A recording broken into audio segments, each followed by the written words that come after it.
One of the most popular ways of weight loss that we see trending a lot on Instagram today is OMAD diet, which is basically one meal a day, as you just spoke. So let's start about talking about that today. And can you tell us what exactly is this diet? Yes, we can definitely talk about that. But was this like the most searched term for weight loss currently trending? Yes. Oh my God. Okay. What is OMAD? It is one meal a day. Essentially, that it's self-explanatory. You are going to be eating only one meal per day. Mhm. Now, this becomes super attractive to people as an option because you might have seen even a lot of celebrities and movie stars talking about it on different podcasts, that being all the rage right now. And they all say that, when we do one meal a day, I think we also had Karan Johar speak about it on one podcast. Um, so what happens in that is why does it seem so attractive is because all of these people are talking about OMAD as one solution that they used to drop weight significantly. Okay. And of course, just like everything else, where it comes to weight loss, also, we want things to happen super quickly and we want things to be done instantaneously. One meal a day severely restricts our calorie intake. We Okay. all already know where it comes to weight loss that it always operates on the premise of a calorie deficit. What is a calorie deficit? It is simply you burning or spending more calories than what you are eating. Or the reverse, the converse is also true, where you eat far less calories than what you're burning. What one meal a day does is it operates on the converse premise, wherein you are restricting your calorie intake so much so that you have a deficit between what is your basic energy expenditure versus what you are taking in. Why does one meal a day seem so attractive? Is because it seems to people that it doesn't have any rules per se. Yes. All that I have to do is eat whatever I want to, but just once a day. Once a day. Okay. Now, why does one meal a day or OMAD seem so lucrative and attractive to people? Is because the general notion is that you can eat whatever you want to. All that you have to do is you just have to eat this once. Yes. Okay? Which then means or can imply to someone that I can eat a biryani, I can eat a pizza, I can have a full chocolate cake till the time I'm having it only once a day. Right. Now, on principle, if you look at it, if I was someone who was constantly eating a very high calorie diet, if so, typically, if you look at any urban person right now in India who is not really being mindful of how much they are eating and how many calories they are eating, they would be easily exceeding their basic like calorie requirement by around 2000 calories very easily. Okay. Okay. Which is why we are also seeing a steady and continuous rise in the obesity as well as the diabetes epidemic in our country. Now, what happens is when you, instead of say the 2400 calories that you need in a day, if you are someone who's been having around 4500 calories every single day, now this same person is going to reduce it to just one meal, right? Right. Which means that even if that, say, entire cake that you're eating or the pizza that you're eating, even if the whole thing, a very ginormous pizza, amounted to around 3000 calories, I would still be in a deficit. Why? Because while earlier I was eating around 4500 calories and every day, now I'm eating 3000 calories, right? Right. My exercise or my every daily activities have not changed. But what I did was I did a converse wherein I reduced my calorie intake. Right. So, which then means that through one meal a day, hey, I get to eat pizza and I'm still losing weight. Yeah. Right? Right. Yes. But of course, all such very amazingly lucrative looking things, too good to be true things, don't last. Okay? Okay. So, your body is going to catch up to this concept of one meal a day, or the is going to catch up to this idea or the entire endeavor that you're trying to do. Your body is going to know that you're trying to lose weight. Okay. Okay. What happens when you are not increasing your energy expenditure, when you're not, say, doing any exercise, but you just continue to drop your calories? What happens with that is your body then reduces your basal metabolic rate. Okay. Okay. Okay. Now, your basal metabolic rate is the basic, say, energy that we are spending even as we are sitting or as we are talking or even as we are sleeping. That's your BMR. Now, the moment your body catches up to the idea that you're trying to lose weight by restricting, severely restricting your calorie intake, there's no other food coming any other time of the day.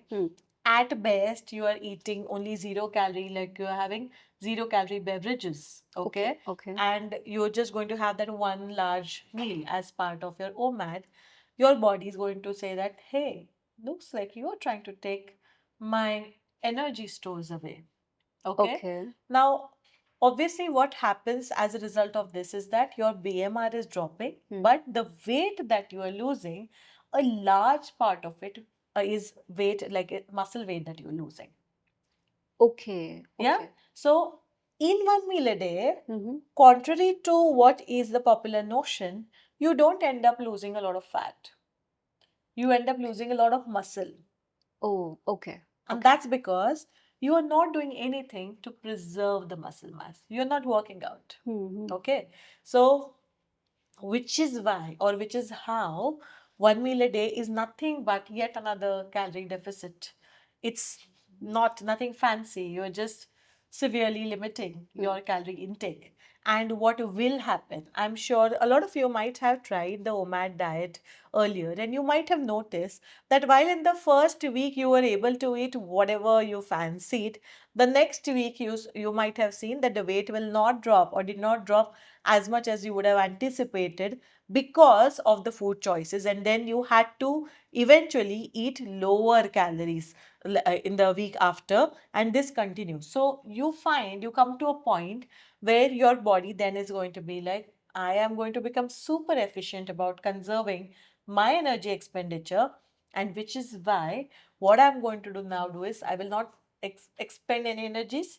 So within the one meal a day that you're eating, you will have to continue to eat lesser and lesser calories. So if earlier you were able to eat like a large 3000 calorie pizza in your one meal a day, you will eventually come to a situation where your meal now becomes only around 500 to 1000, like 1000 to 500 calories, because if you eat more than that, you're not going to see a change on the weighing scale. Oh my God. Okay, so over the time, it is not as beneficial as people think it is. It isn't. Also because it's not truly sustainable, right? I mean, imagine that if I am on the OMAD or I'm on this diet, and what if I want to meet my friends or I have a wedding to attend to? So then either I'm going to not eat anything, I'm going to watch them eat whatever they are eating, if I'm at a wedding or whatever, or I'm going to starve myself the whole day to be able to eat that one dinner. Right, right. Okay? And now what that is going to do is even more important, or a more serious fallout of this kind of dieting is that it completely changes your relationship with food. Food no longer remains nourishing. It no longer remains joyous. It also makes you feel guilty. You're constantly looking at food as only calories. And you are eventually constantly looking at food as something which is going to enable or disable you from reaching what is your goal weight, which oftentimes, as we've already seen, is a notion which is very flawed, because people invariably think that they need to be far more leaner than what actually is their ideal weight. So you also have a big risk of orthorexia emerging from the one meal a day diets. Another thing, so what if I have only a protein whenever I'm doing the OMAD diet? What if I have only the protein, say some chicken or eggs, or say like a protein shake or something, and then work out with it? So you said that generally the muscle goes away more quickly than the fat. So if I take proteins and work out, will that work? See, if you had to meet your protein requirements while being on OMAD, imagine that you are a 60 kg person and you need to maintain your muscle mass, you need 60 grams of protein. Okay. Okay. So you could very well have 2 scoops of protein and like any protein supplement, and with that eat a little food and work out. That would be one way of going about it, and you could end up preserving some muscle mass and dropping fat mass if you're also combining it with your exercise, like your resistance training, and you're doing fat burning exercise like long distance walking or even running. But the question always remains is that it's not truly sustainable. Right. Because no one ever says that this is what my lifestyle is. Okay. Although there are, I know of people who have now, since the past 3 4 years, been continuously only on one meal a day. Okay. That is the lifestyle that they are living. Okay. But the fallout of that oftentimes is constipation, or is you not being able to sleep better at night, or you having a high ESR levels, like it's one blood marker. So you having higher ESR levels, or you constantly being scared of eating, or you worrying that, oh my god, if they offer me something, then what? Then it will break my fast, or it will break my diet, all of that. So it's not a really healthy way of losing weight, in my opinion. You can achieve the same thing by eating regular proper meals. You can achieve calorie deficit. We do it all the time for so many people by simply eating right and exercising. That way you also end up preserving your muscle mass. You can actually get stronger while dropping fat, and it also doesn't take the joy away. So all these days I'm just hearing about the detox, people are on detox diets. So apart from losing weight, is there any other thing that is affecting the person's body if he or she is on a detox diet? Okay, so first of all, let's understand what is a detox diet. So Yes. common detox diets are going to be ones where you are eating a small meal only once a day. Okay. And rest of the time they will be giving you, or you are prescribed, just some fruit juices or vegetable juices, or maybe say a glass of water with some chia seeds, like soaked chia seeds in it, and such. Buttermilk, coconut water. Yes, those as well. So essentially a lot of fluids, a lot of liquids based diet. It could also have some thin soups or clear soups in it. So Okay. typical detox diets also have, say, a clear soup with it. And you will have a very low calorie, say, meal, Okay. where you don't really end up eating a whole lot. What it does is it's going to severely restrict your calorie intake. Okay. Okay. Which is then going to lead to you losing weight. That is number one. Yes. The second thing that it also does is, because as the calories are restricted, the total amount of carbs that you are eating, or the amount of fat that you are eating, everything, including protein, everything becomes limited. Okay. Now, when your carbs are limited, when your fat is also limited, what it also ends up doing is that you say end up managing or having a lesser glucose load, like your glycemic load of every meal reduces. Yes. So you might find that at the end of, say, a 7 day detox diet, where we have a lot of institutes which promote that. So if you end up going to those places, you will find that at the end of the 7 days, say, your HbA1c is going to drop a bit, okay, or your blood glucose is going to reduce. But those changes are absolutely temporary. Yeah, They are because not. once you start eating normal, you gain back the weight.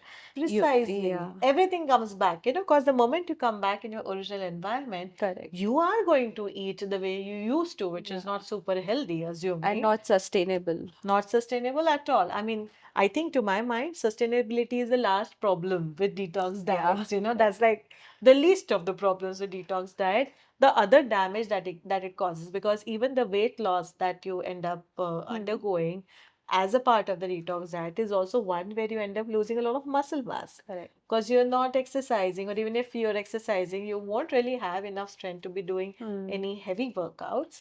Plus, the diet is deficient in protein, so you will not end up getting the required protein. So you will end up losing muscle. So, gluten-free diets are trending right now all over social media. So, are gluten-free diets really helpful in losing weight?